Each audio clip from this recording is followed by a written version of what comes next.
Hi, David Odell here with Odell Complete Concrete. This is our first day on the job site. We're going to be adding a little walkway here from that brick front porch. We're going to do concrete and we're going to wrap it around to the side yard. Right now we're just doing some exploratory work, trying to figure out what these pipes mean and where they go. And what we're finding out is we've got PVC adapted to some galvanized underground, completely corroded, so we assume that they are history. Now here in the backyard we're going to be adding a little raised landing to get in and out of that door there, and then we'll do a patio and a walkway wrapping all the way around to this spot. This tree's got to come out.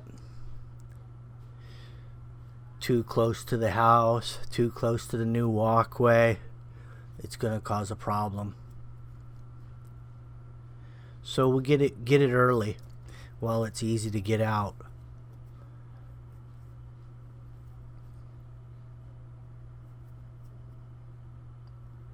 We got a lot of the roots out with that pole. We're going to hook up the chain one more time to a little residual we found in the dirt, and see if we can pull some more stuff out of the dirt, well, without having to use a pick and doing exploratory surgery underground.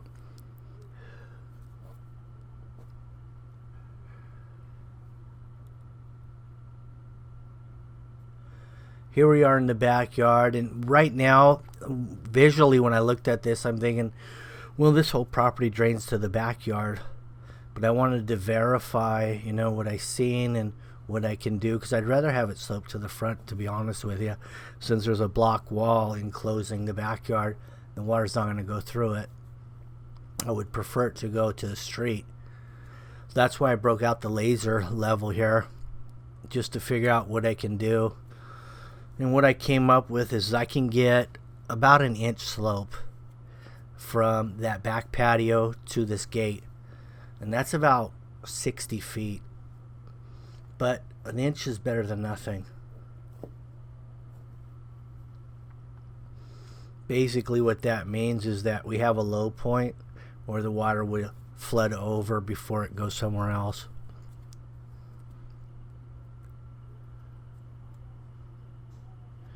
Right here we're going to do a little raised landing, and I stacked that broken concrete up just to retain the dirt, so I can infill a little bit without putting 12 inches deep concrete when it's really not needed. Now after I shot it with the laser level and I came up with that 1 inch slope, and that allows for my 7-inch step on that back patio, because I went max height that I could, which is going to be 7 and a quarter. We're going to have to put base in here. So that's what this is. We're loading some base up. I'm just scooping it off the street here. And then dumping in the wheelbarrow, carting it into the backyard. 4-foot walkway. Everything's been over excavated. And that's how it was when I arrived. They did a lot of demolition back here. This whole yard, I guess there were some flooding issues at one time. So they overexed to get the dirt below the damage line, the flood line. And that's why I was kind of particular running elevations and making sure I had slope to the front. Not much, but it's better than nothing. It's a start.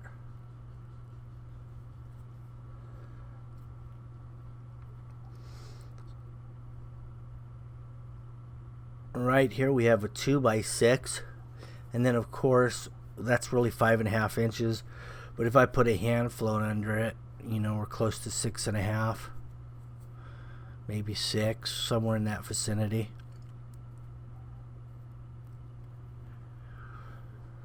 Just did some steel stakes. These are 1/2 inch flats. And I got some kickers at every upright. The nice thing about putting the kickers at the uprights, when you go to screed the concrete off, you're jumping basically one stake rather than sporadic kickers in between uprights, so you're double jumping everything and it gets to be real hectic. So this way you keep everything grouped, clean, simple.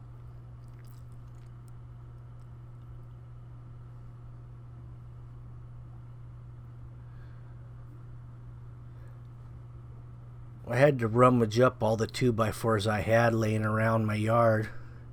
Some of these were very difficult to work with because they're, you know how you buy lumber, it's not dried out to begin with that well. So as it does dry naturally, it curls up, it twists, it does all kinds of stuff.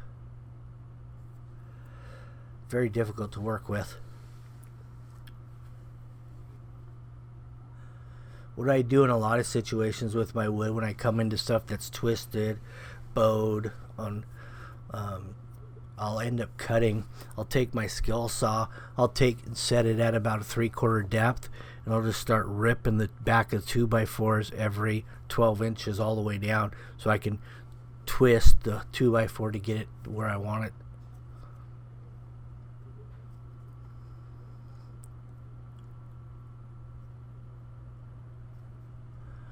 This ground was pretty hard. I came out here, I did the estimate, and I walked it. I went, wow, this ground is pretty hard. I better bring my steel stakes. And I'm glad I did, because even driving these steelies in wasn't easy.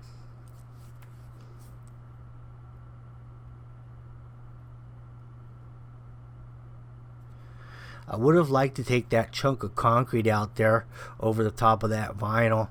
And they just had this vinyl fence put in. And typically what vinyl fence companies do is they drop their 4x4s or 5x5s on top of existing. They drill a hole, put a 5/8 inch diameter dowel, then they, that's inside that 5x5 column or post, hollow, then they fill it up with concrete. So it's setting on existing concrete. So I didn't want to disturb that and have to rehang, replumb, get a new post, vinyl post, when this stuff was relatively new to begin with. So I had to leave that little section there. So we did low impact, no overages.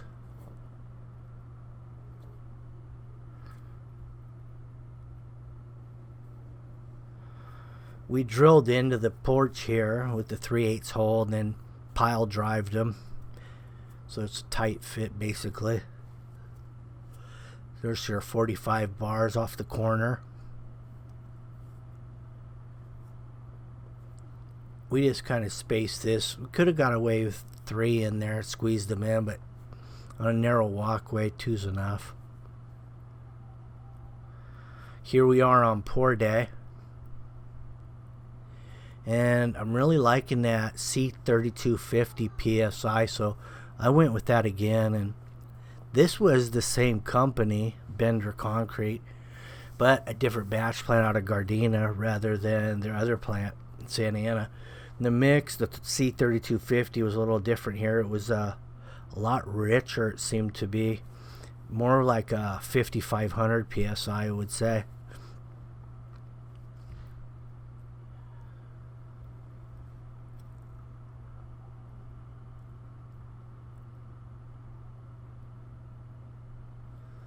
So I just double checked that with the 6-foot Milwaukee level.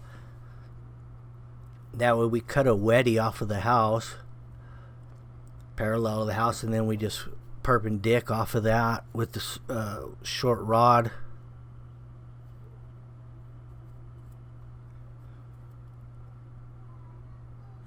Double check again with that level.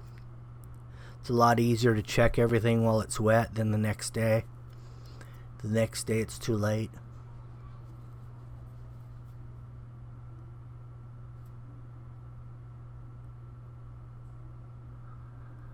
So you can see how well this stacked up in that raised area.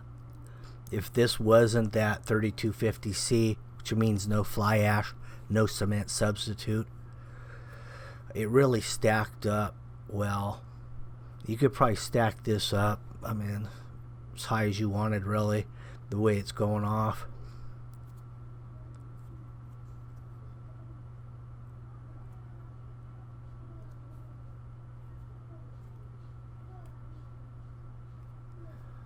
We're using a wood bowl float here, and I believe this is a 3 foot wide.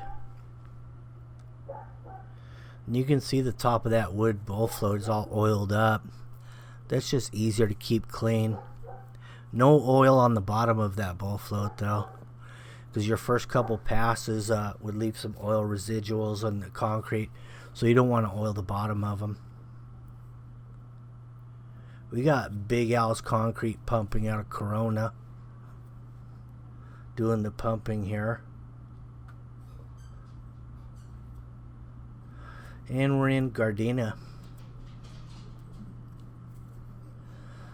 Working that head cam again. I don't know if I have a lot of shots in there with it, but it is running.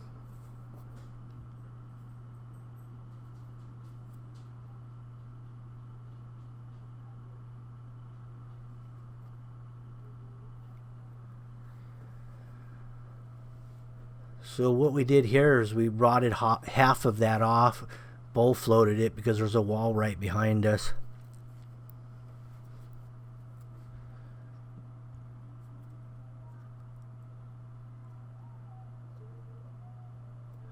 Also, I added fiber mesh on site, which is my personal mesh, fiber mesh that I stock and happen to have on sale on my storefront.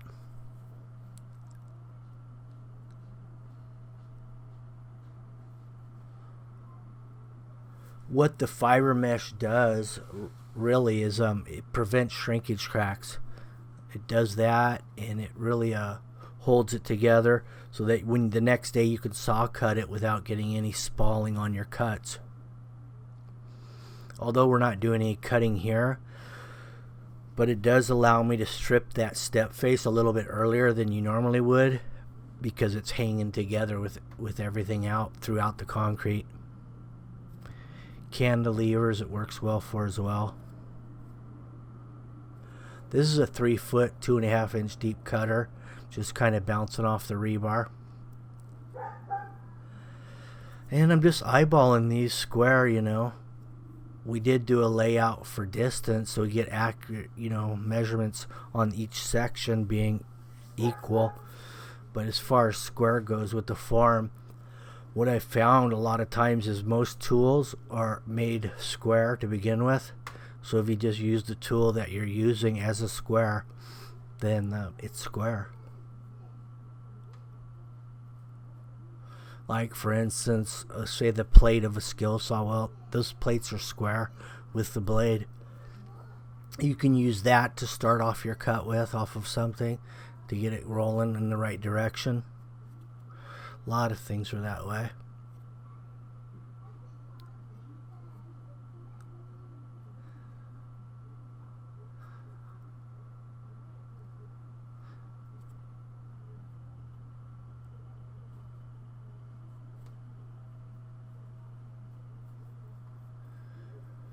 Here's the front walkway. We're doing the layout there for the joints.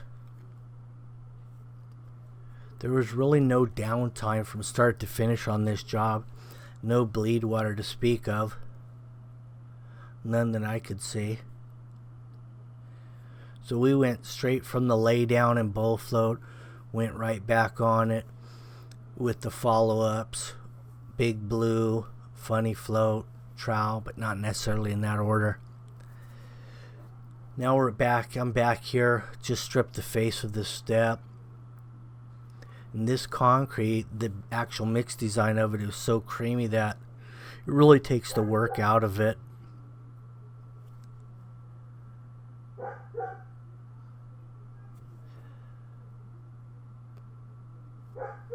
There's your bottom cove tool, and that happens to be a 1/4 inch round at the bottom, which is nice for low impact. That means you don't really have to do a lot of work at the bottom or generate a lot of, say you got a bad mix or you got your standard 2500 psi big rock, there's not a lot of cream to work with. Well, that 1/4 inch is ideal because you're not having to fill a big old void up in that corner there.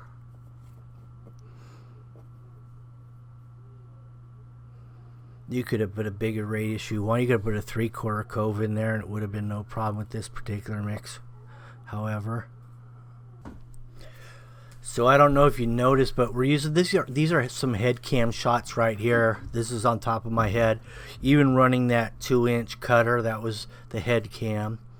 Getting some close-ups on the actual happenings and what concrete looks like first person.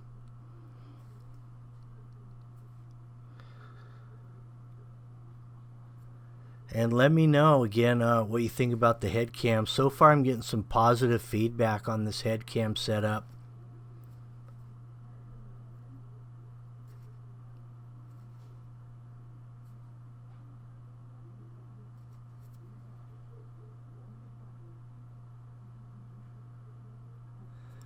This is our first pass over the concrete too. This is just getting it stripped, getting it faced, getting it shaped up. Then our second pass, of course, will be a lot easier. Concrete will be harder, and it'll just be a matter of hitting it with some trowels. No more hand floating, just trowel work.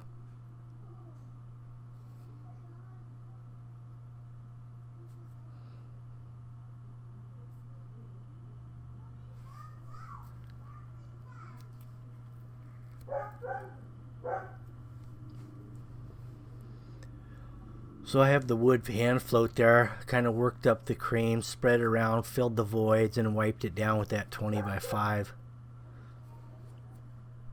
Also, the winner for that Tomahawk Power Screed, they have the name right here. The name is Chris R, according to his profile on his comment. Chris R wins the Tomahawk Power Screed. And now what we're doing here is we're getting ready to broom it. You can leave it smooth, but it does get a little slippery when wet. Although it is easier to keep clean when it's smooth.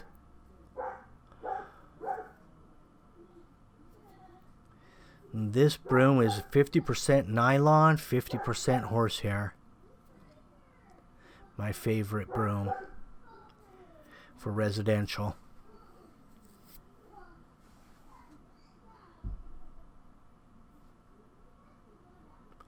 This is head cam footage also.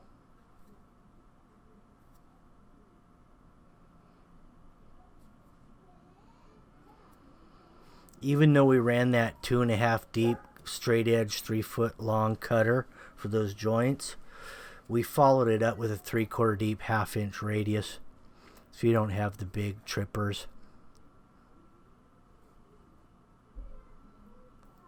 On the face of that step, we're just going to leave it smooth. No broom. So you see that Tomahawk sprayer? This is when we received it and unboxing it, taking a look at all the attachments. It comes with the fan tip. A cone spray would be nice to really get out those long, hard to reach areas. So it can spray a constant 435 psi. So it has the power to blow that thick stuff, like maybe some top cast or some thick concrete curing compounds. It'll put it out there in a nice thin broadcast.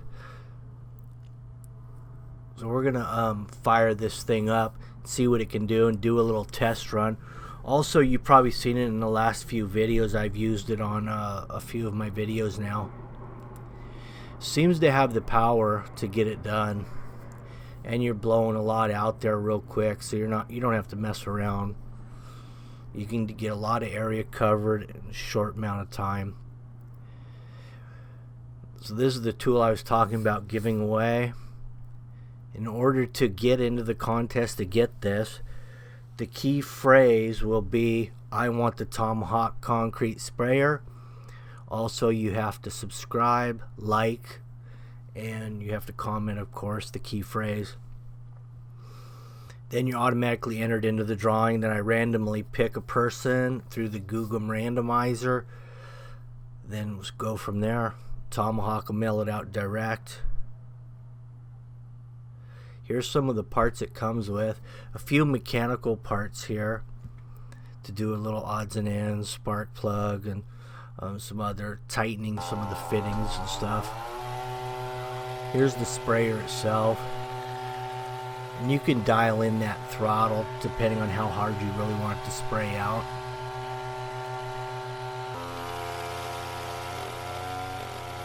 And that's the fan tip. With a cone nozzle, you could probably shoot probably a good 40 feet, I'll bet, on it with a cone tip. So that's it. I want the Tomahawk concrete sprayer. Key phrase: like, subscribe, and share to get into this drawing. Tomahawk will mail it out direct. And if you don't happen to be the winner and you do want one of these, I'm gonna put a code within the description of the video and get you 10% off. And that code will be in there with a link to get to Tomahawk's site in case you do want to purchase one. There's your joint pattern. See the bottom of the face of that step? See that joint, how I continued that through? What I had to do there is I chiseled it down. And instead of running the cove there, I ran an actual edger on one side. That, because you know when it cracks, it's going to crack all the way through. Even if there was a cove, unfinished joint, you're going to see a crack.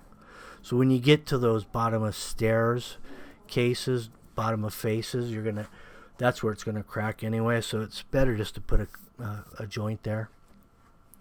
Here's what it looks like when you're said and done. Anyway, thank you for watching and hope you enjoyed this. Congratulations to the winners of that Tomahawk Power Screed, and stay tuned for the Power Sprayer giveaway. And I got some more stuff I'm giving away after that, because I just can't use it all. I mean, I'm one guy. That's all I need is one of everything. Have a good one. Bye.